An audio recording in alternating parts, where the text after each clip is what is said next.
안녕하세요. 생각의 차이 수능 대표 영어 강사 김두한이라고 합니다. 오늘 이렇게 영상 찍는 거는 기존에 제가 찍었었던 거랑은 조금 다른 방향의 영상을 좀 찍어보려고 해요. 그래서 오늘 찍는 거는 약간 영어 자체에 대한 이야기만이 아니라 공부법 특강을 좀 해보려고 해요. 네, 이제 오늘 이 하루 영상 찍는 걸로 끝내지 않고 제가 앞으로 할 이야기가 상당히 방대하거든요. 그래서 그 방대한 이야기들을 시리즈로 이제 아마 매주 나갈 예정입니다. 이제 이 공부법 특강에 대해서 이야기를 할 때 아마 제가 가장 많이 설명할 거는 정시형 학습은 어떻게 해야 되는가. 아마 다음 차시쯤에는 내신도 제가 간략하게 설명을 하기는 할 텐데, 기본적으로는 정시형 학습, 특히나 이 정시 공부하는 학생들이 내신을 하다가 정시로 넘어오게 되면 많이 혼란스러워하는 경우가 있어요. 그래서 아마 그쪽을 좀 위주로 설명을 할 것 같아요. 이 영상만 보면 성적이 오르냐? 일단은 이 하나의 영상만으로는 힘들고요. 이 시리즈물이어가지고 아마 최소 4개를 찍을 것 같아요. 조금 더 할 얘기가 남아있을 경우엔 5개, 6개도 가능할 것 같은데, 그걸 다 보면은 이 성적이 딱 오른다, 그건 아니에요. 그러니까 제가 특히나 수능을 성적을 올리는 게 쉬운 일은 아니에요. 그리고 수능 성적을 잘 올리는 사람들의 공통점은 물론 컨텐츠상의 공통점도 있어요. 기출문제가 제일 중요하거든요. 그래서 스카이 학생들을 놓고 얘기를 했었을 때 뭘 공부했니? 하면은 기출문제 위주로 공부한 거는 거의 다 공통적이에요. 근데 그것보다 상당히 쾌감이 느껴지는 부분은 공부 방법에서 공통점들이 많이 보여요. 그래서 아마 제가 이야기할 거는 어떻게 공부할 것인가, 어떤 식의, 어떤 태도를 가지고 있을 것인가, 그쪽이 될 거예요. 그러면 이게 중요한 이유는 이제 여러분들이 많은 문제들을 풀면서 뭐 기출문제를 돌리든지 하면서 문제에 대해서 배울 거 아니에요. 그런데 좋은 공부 방법이 있을 때, 올바른 방식이 있을 때 하나 문제에서 뽑아낼 수 있는 학습량이 훨씬 더 많을 겁니다. 그래서 그 이야기를 전달해 드리려고 해요.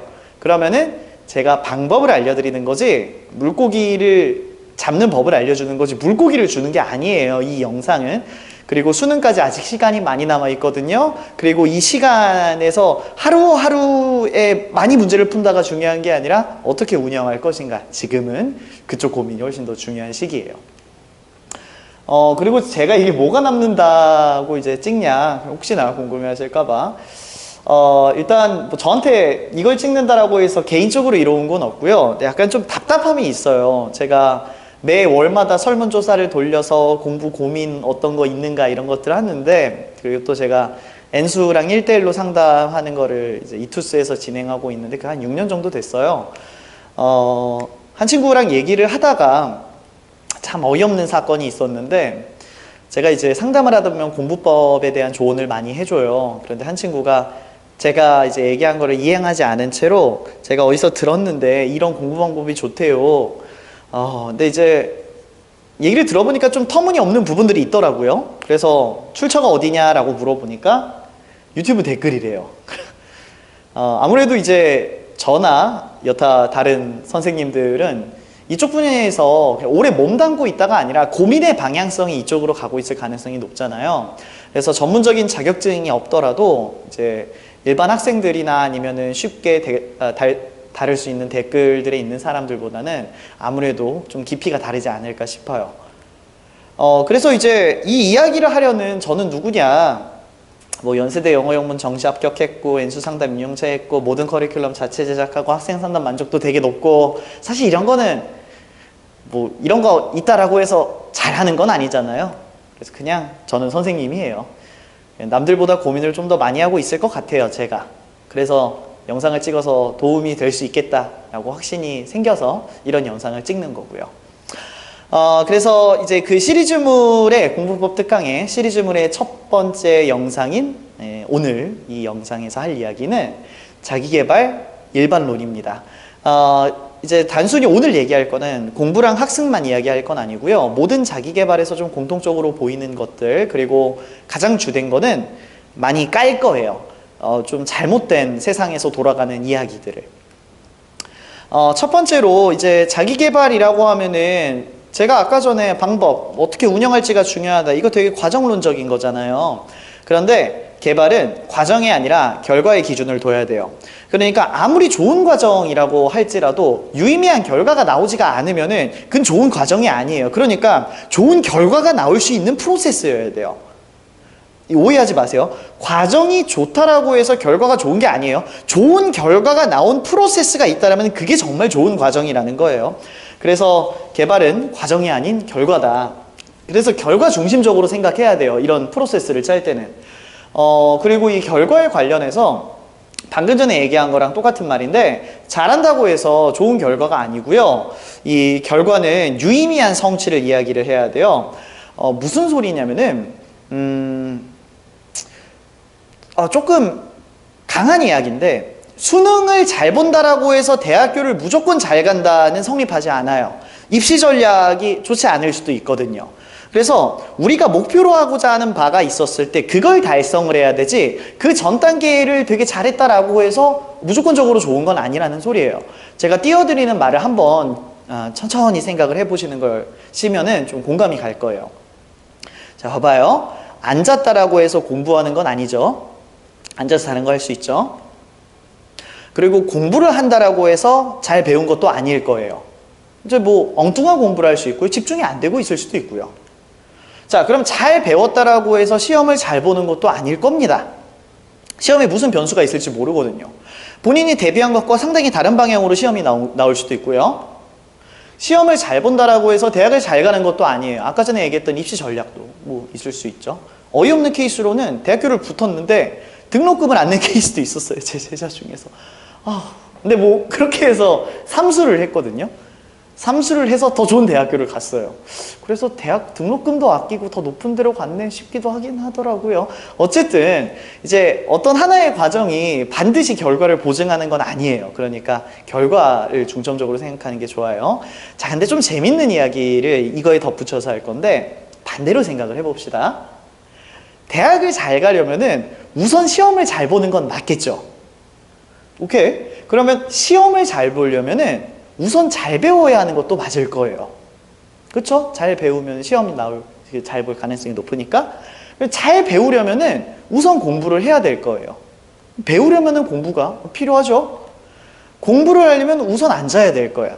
이게 앞선 것과 다른 느낌이 들 거예요. 앉았다라고 해서 공부하는 거 아니다. 맞는 말. 이것도 맞는 말로 느껴져요. 근데 훨씬 각 과정들의 의미를 알아보기가 훨씬 더 좋아요. 이렇게 접근을 했을 때. 잘 배우려면 공부를 해야, 그쵸, 공부를 해야겠죠. 공부를 하면 일단 앉아야겠지. 뭐 서서 공부하는 것도 있지만 일단 앉아야겠죠. 이런 식으로 올바른 과정을 짜기 위해서는 결과로부터 역산을 하는 게 훨씬 더 도출하기가 쉬워요. 그리고 그 프로세스의 신뢰도도 많이 높아지게 되고요. 그래서 개발은 과정이 아닌 결과 중심적으로 생각하는 게 좋아요. 당장 지금으로부터 한 달의 계획을 짜는 것보다 한 달로부터 역으로 짜는 게 훨씬 좋을 거라는 소리예요. 물론 이 계획에 대한 이야기도 오늘 좀 많이 할 거예요. 제가 방금 전에 이야기한 것도 이따가 제가 깔 겁니다. 그러면은 이제 좋은 결과를 설정을 하고자 할 때 이제 가장 중요한 거는 어떤 기준에 따라서 움직일 거냐예요. 무슨 소리냐? 이제 우리가 운동을 한다라고 했을 때 그냥 운동을 하는 게 아니라 하루치 목표치를 정한다라든지, 아니면 좀 극단적인 케이스로 대회에 나가서 우승을 한다라든지, 우승을 기준으로 삼는다, 이런 식으로 좀 명확한 기준이 있어줘야 돼요. 그러면은 이 명확한 기준이 있을 경우에 이 명확한 기준의 하위 요소들을 볼 수가 있어요. 저 대회에서는 이런 요소들 보네. 그러면은 이 요소들을 잡으려면 내가 어떻게 역산해 나가는 거예요. 자, 그럼 수능으로 얘기하면은 뭐 여러분들이 저 연세대 나왔으니까 연세대를 가고 싶어요. 정시로 가고 싶어요. 그럼 연세대 정시로 가려면은 어느 정도 성적권대가 나와야 되지? 국어가 뭐 1등급 뭐 어떻게 1등급 그러면은 이 1등급을 맞으려면 평소에 원점수가 몇 점 나와야 되지? 뭐 예를 들어 한 96점 나와야 되네. 수학으로 치면은 4점짜리 하나만 빼야 되겠네. 그럼 4점짜리에서 제일 어려운 거 뭐지? 이거 빼야 되겠네. 그럼 나머지를 다 맞춰야겠네. 그럼 이쪽 영역은 어떻게 맞춰? 이런 식으로 역산해 나가면은 전략 세우기가 훨씬 용이해질 거라는 거예요. 그래서 명확한 기준을 가지고 있는 게 좋아요. 그래서 이제 제가 방금 전에 말씀드린 것처럼 개별 요소들을 이제 어떤 식으로 개선해 나갈 것인가의 방향성을 설정하기가 훨씬 좋아질 거예요. 기준을 잡으면은. 그리고 이제 여러분들이 이 기준을 잡을 때 좀 고민할 수가 있는데 좀 와닿을 만한 예시를 하나 들어드리면은 제가 이제 3월 초, 2월 말 이때쯤에 설문조사를 돌렸어요. 현재 고민이 있는 것들을. 그때 정말 많이 나온 게 내 내신 성적이 이러한데 이제 그리고 모의고사는 이렇게 나오는데 수시 트랙으로 가야 될까요? 정시 트랙으로 가야 될까요?의 질문이 들어왔어요. 이게 일종의 방향성 설정이나 기준이라고 볼 수가 있어요. 지금 본인이 가지고 있는 자원들을 바탕으로 어느 쪽으로 가는 게 더 효과적일지를 고민을 하는 거니까. 그래서 이런 유의 고민들은 이게 좋은 고민인가, 생각할 만한 가치가 있는 고민인가를 이제 어떤 식으로 구분하냐면은 선택이 영향을 주는 시간대를 고려하면 좀 편해집니다. 방금 전에 예시에서 이 아이가 3월부터 수시 트랙으로 간다라고 정하면은 정시 공부의 힘은 쭉 빠질 거예요. 그래서 공부를 하는 컨텐츠가 내신 위주로 짜이게 될 거예요. 근데 이 친구가 만약에 정시 트랙으로 이제 간다라고 하면은 내신 공부를 안 할 가능성이 높아지겠죠. 정시 공부를 하겠죠. 당장에 지금의 영향을 줄 수 있는 고민거리잖아요. 그럼 그 고민은 하면 할수록 좋아요. 그런데 그래서 이제 여기 예시에서처럼 당장의 학습방에서 영향을 줄 수 있으니까. 그런데 예를 들어서 제가 경희대를 갈까요? 아니면 서울대를 갈까요? 이런 고민이 있죠.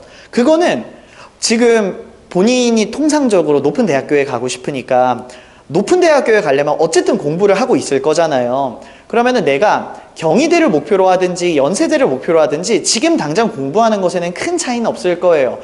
그런데 학교별로 뭐 가산점 다르고 이렇다던데요. 봐봐요. 그런 가산점은 그 안에서의 싸움이에요. 가장 먼저 중요한 거는 경희대를 기준으로 경희대를 지원할 수 있는 사람들 안에 들어가서 그 안에서의 가산점 싸움의 개념인 거예요. 특히나 이제 여러분들이 통상 가고 싶어 하는 대학교들은 적어도 3등급 이상은 나와야 될 거예요. 이제 서울권, 수도권으로 이야기를 했었을 때. 그러면은 현재 3등급권이 아닌데 내가 대학교를 어디까지 고민하는 것 자체는 무의미하다라는 거예요. 지금 당장 내 학습 방향성에 영향을 주고 공부를 하냐 마냐의 선택에 영향을 주진 않을 거니까요. 그래서 당장 영향을 주지 않는 거는 고민할 필요가 없다. 그냥 공부하고 있는 게 좋다라는 소리예요. 그래서 이제 좋은 방향성 설정이 있으면은 아무래도 제일 좋겠지만 당장에 특히 정보가 많이 부족하고 실제로 수능을 봐본 적이 없는 우리 재학생들이잖아요. 이 재학생들한테는 선택 기준이 이제 명확하지가 않기 때문에 고민을 하게 되면은 계속 순환론에 빠지거나 고민이 끝나지 않을 수도 있어요. 고민을 하는 것보다는 그럴 때는 그냥 이행하는 게 나아요. 고민해서 얻는 방법보다 이행해서 얻는 방법이 훨씬 더 좋아서 그런데 우리가 헬스장을 간다라고 생각할게요. 막 이런 자세 저런 자세 되게 좋은 자세들을 많이 배웠어요. 그래서 운동을 합니다. 그런데 그런 자세를 유튜브 보고 배우는 게 한 달 걸렸어요. 자, 이와 반대로 그냥 처음부터 운동을 일단 가봅니다. 여기저기 운동을 해봐요. 그러다가 이 자세가 난 더 좋은 것 같네. 조금 더 자극이 많이 오는 것 같네. 그렇게 해서 한 달이 지났을 때 그 한 달 시점이 됐었을 때 이 후자, 일단 이행을 시작한 사람이 있죠. 당연히 퍼포먼스가 좋을 수밖에 없어요. 그리고 그 사람이 좋은 자세들을 배우기 시작했을 때 훨씬 더 퍼포먼스가 극단적으로 올라요. 본인의 경험이 있기 때문이죠. 그래서 고민이 어려울 때는 그냥 공부하고 있으세요. 그러다 보면은 스스로 고민이 더 나올 때도 있고 더 실질적인 고민이 나올 때도 있고요. 본인의 경험을 바탕으로 나한테 적합한 방법을 찾기가 훨씬 더 좋을 거예요. 그래서 하루 종일 공부 어떻게 이런 식으로 생각은 안 했으면 좋겠어요. 일단 그냥 공부하세요. 책 피고 문제 풀고 채점하고 까지만 해도 그래도 안 하는 사람보단 낫지 않을까요? 자, 그리고 이제 세 번째 이야기로 넘어가서 통상 좋은 공부 방법이라고 하는 것에 함정이 있어요. 단적인 예시로 미안해요. 단적인 예시로 30분 만에 단어 2,000개를 외울 수 있다라는 마케팅이 있다라고 해볼게요. 뭐 이거 말고도 그냥 한 학기 만에 1등급을 올려주겠다, 1등급을 올려주겠다, 뭐 이런 것도 다 마찬가지예요. 상식적으로 생각해 봅시다. 정말 옛날부터 그 고대 그리스 로마 아니면 공자, 학자들은 많았죠. 정말 오랜 시간 동안 학문은 쌓여왔어요. 그 사람들이 정말 뛰어난 학습 방법을 뭐 가졌을 수도 있습니다. 그러면은 그렇게 뛰어난 학습 방법이 이 오랜 시간 동안 누적이 되어 왔을 텐데 모두에게 통용되는 만병통치약 같은 공부 방법이라고 부르는 건 우린 아직 없어요. 그러면은 그냥 하나의 학원이, 하나의 강사가 너 순식간에 1등급 만들어줄게 라고 하는 거는 수없이 쌓인 학문의 무게보다 무거울 수가 없어요. 그러니까 되게 좋은 공부 방법이라고 흔히 이야기하는 것을 너무 신봉하진 않으셨으면 좋겠어요. 30분 만에 단어 2000개 외울 수도 있어요. 그런데 그 내막을 들여다보면은 뭐 그 중에 1500개는 이미 학생들이 알만한 쉬운 단어로 구성되어 있었던 걸 수도 있어요. 그러니까 너무 현혹되지 마시고요. 그러면은 정말로 그것의 근거는 뭐냐? 우리가 개별적으로 다 다른 사람이에요. 상황도 다르고요. 가정 환경도 달라요. 성격, 기질, 성향 다 달라요. 그러면은 A 학생한테 좋은 공부 방법이 B 학생한테 무조건적으로 좋을 것이다 라고 얘기할 수가 없는 거예요. 자, 한 가지 단적인 예시를 보여줄 건데 우리가 흔히 전교 1등이 다니는 학원 그리고 전교 1등의 학습법 이런 얘기들을 많이 들어요. 주의하셔야 될 게 이것도 상식적인 이야기인데 1등급이 지금 자신의 공부에서 고민하고 있는 것들과 3등급이 자신의 공부에서 공부하고 있는 것은 당연히 다르겠죠. 조금 쉬운 말로 바꿔볼게요. 1등급이 고민해야 하는 것과 3등급이 고민해야 하는 것이 같을까요? 다를 거예요. 1등급은 유지의 공부를 할 거예요. 유지에 더 높이 올라갈 곳이 없으니까. 3등급은 더 올라가는 공부를 해야 되겠죠. 애초에 방향성 자체가 달라요. 그러면은 전교 1등이 다니는 학원에 간다라고 해서 우리 아이한테 무조건 좋을까? 그렇게 생각할 수는 없다라는 거예요. 자, 요건 제가 좀 극단적으로 이야기를 할 건데 우리가 성적권대를 올려야 한다라고 가정해서 통상 3등급, 2등급 이하라고 다 할게요. 2등급도 마찬가지죠. 그럼 이 친구들은 더 많은 어려운 문제들을 뚫을 수 있게끔 만들어야 될 거예요. 어렵다라는 거는 흔히 얘기하는 4점이 아니에요. 4, 5등급한테는 3점도 어려울 거예요. 이걸 뚫는 방법, 뚫는 방향으로 공부를 해야 될 거예요. 그러면은 내가 이제 성적의 탑을 쌓고 싶어요. 젠가타워를 생각해 봅시다. 성적의 탑을 쌓고 싶어요. 그럼 첫 번째 단계는 뭐냐면은 차곡차곡 쌓는다가 아니에요. 블럭을 모아야 돼요. 최대한 많이 모아야 돼요. 이것도 배우고 저것도 배우고 저것도 배워야 돼요. 그래서 2등급 이하는 모으는 학습이 주가 돼요. 그런데 1등급은 이미 젠가가 어느 정도 세워져 있는 상태예요. 그럼 이 친구들의 학습은 본인의 탑을 보고 빈약한 지점을 찾아야 돼요. 이게 좀 낡았네. 여기 빠져있네. 이거 채워야겠다. 라는 식의 학습을 하게 돼요.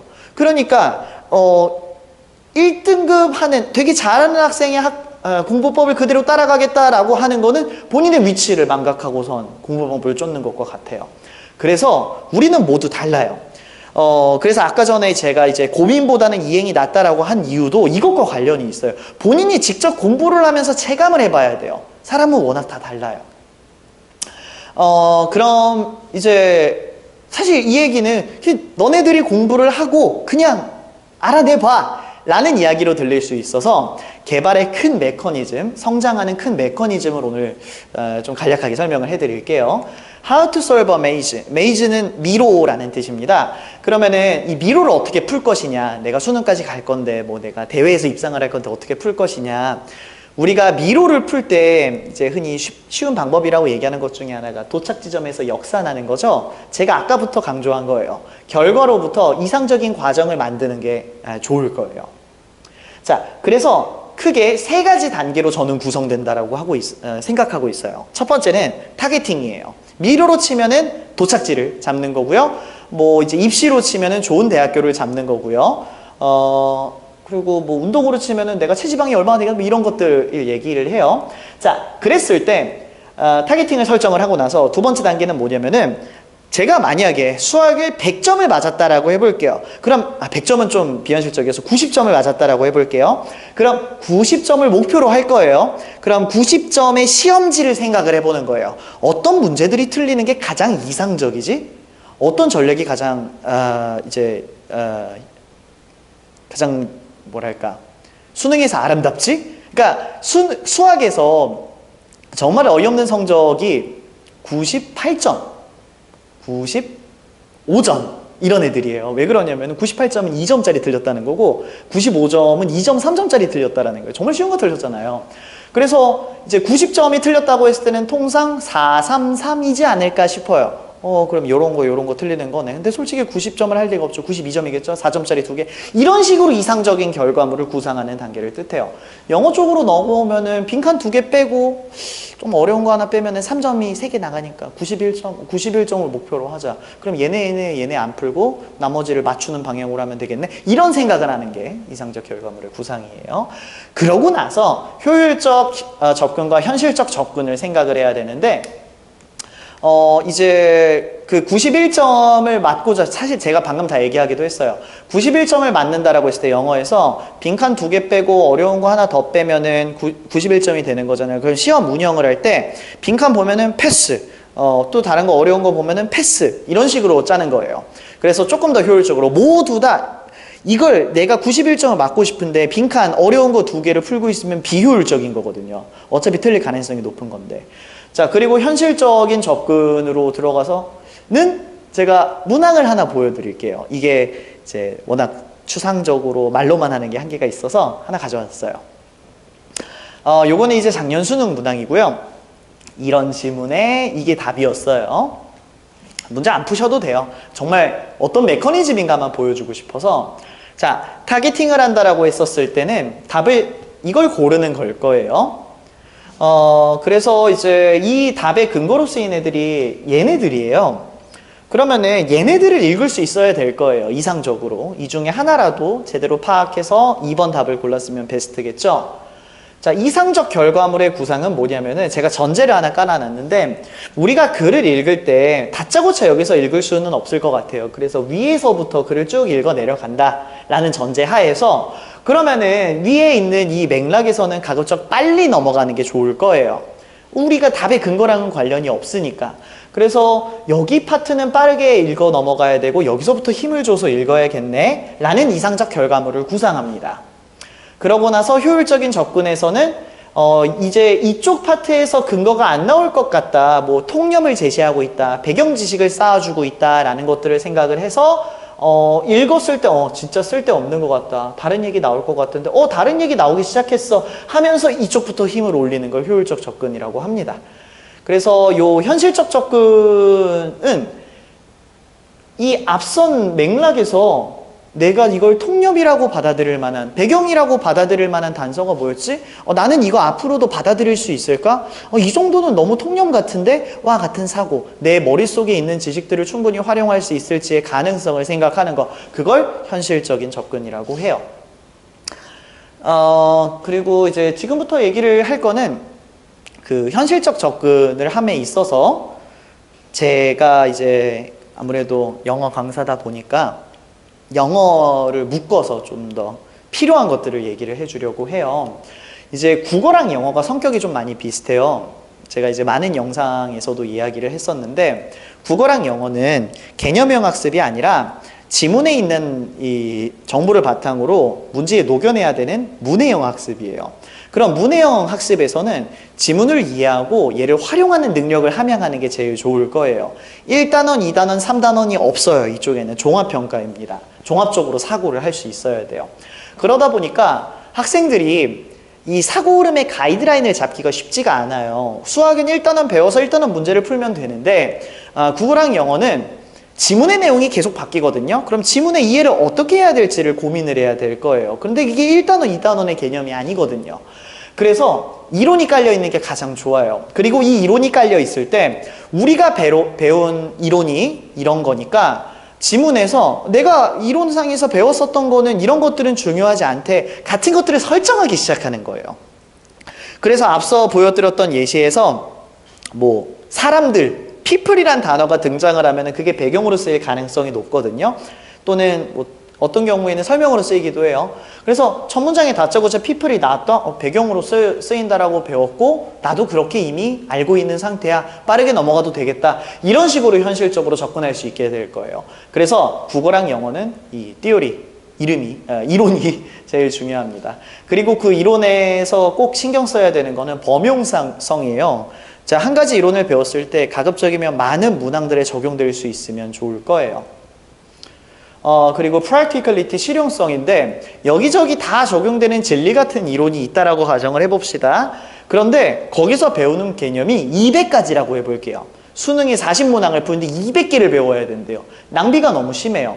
그리고 엄청 현학적이고 철학적인 이야기를 가득 담은 이론을 가져왔어요. 근데 우리는 고작 수능 영어를 볼 거예요. 그 정도의 지식은 안 필요할 거란 말이에요. 그래서 실전성이 있는 접근 방식으로 바꿔줄 수 있는지까지 생각해야 될 거예요. 그래서 현실적인 접근의 이제 가능성을 올려야겠죠. 그리고 이제 현실적인 접근을 고려할 때 충분히 데이터가 쌓여야 돼요. 그래야지 내가 이제 이거 시험에서도 먹힐 것 같아라는 확신도 그렇고 실제로 시험에 먹힐 가능성도 높아지고요. 그래서 현실적 접근에서는 저 세 가지를 영어로 얘기를 했었을 때, 근데 사실 다 똑같아요. 운동도 띠오리가 운동 방법이고요. practicality, 내가 실제로 주변에 헬스장이 있어서 갈 수 있는가, 그래서 가서 실제로 했는가, 이렇게 똑같이 적용이 되기는 합니다. 자, 지금 이번 영상의 목표가 이제 가장 넓은 이야기를 함과 동시에 앞으로 할 이야기의 밑바탕을 까는 역할을 해줘요. 제가 앞으로 귀납과 연역이라는 얘기를 좀 많이 할 거예요. 학습에 정말 잘 적용이 되고요.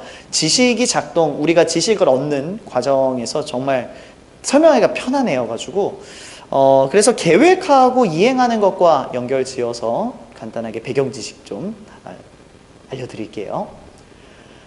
이제 귀납과 연역은, 귀납은 뭐냐면은 까마귀 한 마리 보고 까마귀는 까맣네 라는 결론을 도출하는 걸 귀납이라고 하고요. 개별 현상으로부터 명제를 도출하는 거. 연역은 어떤 명제, 까마귀는 까맣다라는 거를 배웠어요. 그래서 지나다니는 새를 보니까 쟤 까매요. 쟤 까마귀인가 보다. 어떤 명제로부터 하나의 요소를 해석하는 과정을 연역이라고 부릅니다.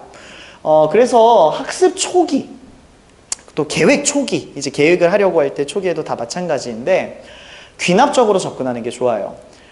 이거는 제가 수학 예시를 많이 드는데 이게 제일 딱 와닿을 거라서 수학을 잘 배우는, 초반부에 잘 배우는 방법 중에 하나가 1단원을 배울 때 그냥 1단원 문제들을 많이 풀어보는 거예요.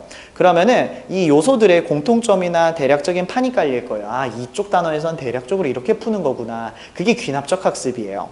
반대로 연역적 학습을 하는 거는 공식으로부터, 개념으로부터 이 문제가 내가 배운 게 이런 거고 이렇게 연결이 되는 거네, 이걸 하는 거거든요. 그런데 그걸 처음부터 잘할 수 있는 경우가 흔치가 않아요. 정말 강한 인과적, 선적 사고를 요구하거든요. 그래서 학습 초기에는 통상 귀납적으로, 특히나 이 시즌에서는 그냥 문제 보면서 대략적인 감을 형성하는 게 일반적으로는 더 좋아요. 그리고 나중에는 연역적으로는 어떻게 하냐면은 제가 실제로 했었던 건데, 목차를 봐요. 이제 어떤 교재에 그런 목차 보면서 여기선 이런 문제 나왔었고 이런 문제 나왔었고 여기서 필요했던 개념은 이런 거고 이런 접근법이 중요했었고, 이걸 생각을 하는 거예요. 제가 아까 전에 이제 1등급 학습법 있죠. 젠가탑을 쌓은 다음에 빈 곳을 찾는 거, 이럴 때는 연역적 학습법이 좋아요. 정리하고 채워주는 개념입니다. 근데 아직 우리 모아야 되잖아요. 귀납적 학습법이 좀 더 적합해요.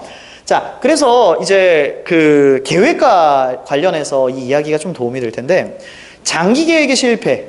우리가 예를 들어 겨울방학 때 큰 계획을 짜나요. 이번 겨울방학에는 물 원을 끝내겠어, 이런 계획들을 세워요. 근데 통상 그 계획이 뜻대로 안 흘러갈 때가 많았을 거예요. 그게 왜 그러냐면은 가장 큰 문제는 그거예요. 본인이 하루에 최대치가 아니에요. 평균적으로 할 수 있는 공부의 양이 얼마나 되는가를 우리가 측정하기가 쉽지가 않아요. 특히나 방학 딱 시작할 때 또는 학기 딱 시작할 때는 많은 변수들로 앞으로의 생활이 달라질 거잖아요. 이전 데이터가 무의미해지는 곳이란 말이에요. 이때 계획을 장기적으로 세워버리게 되면은 본인이 할 수 있는 역량보다 오버밸런스로 되는 경우들이 많아요. 그래서 만약에 계획을 좀 체계적으로 하고 싶은 사람들한테는 계획을 귀납적으로 적으셔야 돼요. 그래서 초기 1, 2주 동안에는 본인이 한 학습량을 적기 시작합니다. 오늘은 이만큼 했고 이만큼 했고 이만큼 했어. 그러고선 이제 계획을 본격적으로 시작할 때 본인이 쌓아놓은 데이터를 보고선 계획을 짜야 돼요. 내가 하루 평균 일단은 이 정도 할 수 있는 건데 이 정도 할 수 있네. 그래서 평균보다 조금 낮게 설정을 해야 돼요, 계획을. 제가 그럼 그 정도만 해도 되나요? 그게 아니에요. 최소치로 한 다음에 성취를 한 다음에 시간이 나오면 플러스 알파로 하는 거예요. 그래서 장기 계획은 현 시점에서는 통상 실패하기가 쉬워요. 데이터가 낮기도 하고요. 수능까지 거리가 멀어요. 그래서 현실적으로 이 안에 뭐가 구성되어야 할지 감이 잘 안 옵니다. 그래서 장기 계획은 지금 섣불리 하진 마시고요. 데이터를 모으세요. 내가 얼만큼 할 수 있고. 그래서 플래너를 쓴다라면은 계획보다는 기록의 형태에 가깝게 계획을 처음에는 짜는 것을 권장합니다. 그래서 연역과 귀납의 관계는 우리가 이제 장기 계획을 언젠가 세우게 될 거예요. 뭐 패턴을 형성을 한다라든지. 그래서 내가 큰 틀을, 계획의 큰 틀을 언젠가 데이터가 잘 쌓여서 짰을 때 제가 아까부터 말씀드렸죠. 이상적 결과물로부터 반대로 짜야 된다라고. 수능으로부터 반대로 짰을 때 수능 근처에는 제일 중요한 컨텐츠가 들어가 있어야 될 거예요. 기출문제 같은 거. 그렇게 역산으로 짜고요. 이게 연역적인 흐름이에요. 그러고 실제로 우리가 이행하는 거는 그 안에 개별 요소들을 해결해 나가면서 귀납적으로 접근하는 거다라는 식으로 바라봤으면 좋겠어요. 무슨 말인지 이해가죠? 근데 지금 방금 한 이야기는 먼 이야기예요. 이제 그냥 큰 틀 한번 보여드린 거예요. 그리고 제가 아마 좀 이야기하는 거를 들으면서 느끼셨을 수도 있는데 제가 계획을 싫어하는 건 아니고요. 고민이라든지 학습 방법론에 쓸데없이 계속해서 얽매여 있는 거를 전 좋아하지 않아요. 그거 자체가 스트레스가 되고 학습을 저해하는 요소가 됩니다. 그래서 일단 하는 거를 항상 권장해요. 계속 고민만 하고 있는 학생들한테는. 계획대로 따를 필요가 없다라는 게 제가 너무나 극단적인 케이스를 봐서 그런데 MBTI에서 J가 엄청 강한 사람들은 본인이 계획을 맞추지 못했을 때 엄청 스트레스를 받아요. 근데 이 안에서 최악의 케이스는 뭐냐면은 한 달짜리 계획을 세웠어요. 근데 첫 주차가 좀 엉그러졌어요. 그럼 어떻게 해야 되지? 이게 최악의 케이스가 뭐냐면은 2주차 들어갈 때 새로 계획을 짜요. 2에서 4주차에 해당하는 거를. 자, 근데 1주차에 제대로 못했죠. 그러면 이게 더 압축적으로 짜여요. 그러고선 2주차가 당연히 더 잘 될 가능성이 더 낮아져요. 더 압축적이에요. 2주차 못해요. 여기서 또 계획을 짜요. 이런 식의 계획의 악순환이 되는 게 정말 최악이에요. 한번 이거 생각해 보셨으면 좋겠는데 1년짜리로 좋은 계획을 짜서 열심히 한 사람과 하루하루 굉장히 열심히 한 사람, 이 두 사람의 결과물의 차이가 그렇게 클까요? 1년짜리 계획을 해서 하루에 10씩 하기로 해서 10을 했어요. 그리고 옆에 있는 사람은 하루에 10씩 그냥 꾸준히 했어요. 똑같아요, 결국에. 그러니까 계획이라는 황상에 너무 크게 얽매이진 않았으면 좋겠어요. 스케줄러 예쁘게 쓰고 싶고 플래너 예쁘게 쓰고 싶어요. 그건 예쁨에 대한 거지 좋은 결과에 대한 얘기가 아니라는 거를 생각해 봤으면 좋겠어요. 그리고 계획을 너무 싫어하는 것 같아가지고 만약에 지금 계획을 쓰고 있다라고 하면은 제가 던져주는 질문에 한번 답해 보세요. 이제 여러분이 오늘 5개를 계획을 했어요. 그래서 실제로 3개밖에 못 했어요. 그럼 다음날 계획을 몇 개 짜야 될까요? 7개? 8개? 3개 짜야 돼요. 7개, 8개를 짜도 지금 데이터상으로는 3개밖에 못하는 사람이잖아요. 그래서 3개를 짜요. 그럼 시간이 남았어요. 하나, 2개를 더하면 4개 됐다라고 해볼게요. 그럼 그 다음날 계획 몇 개 짜요? 4개 짜는 거예요. 계획은 현실적이어야 돼요. 그러니까 나 자신을 먼저 알고선 미래를 봐야 돼요. 내가 어디 있는지 모르는데 미래로 가겠다라고 하면은 그게 미래가 아닐 수도 있어요.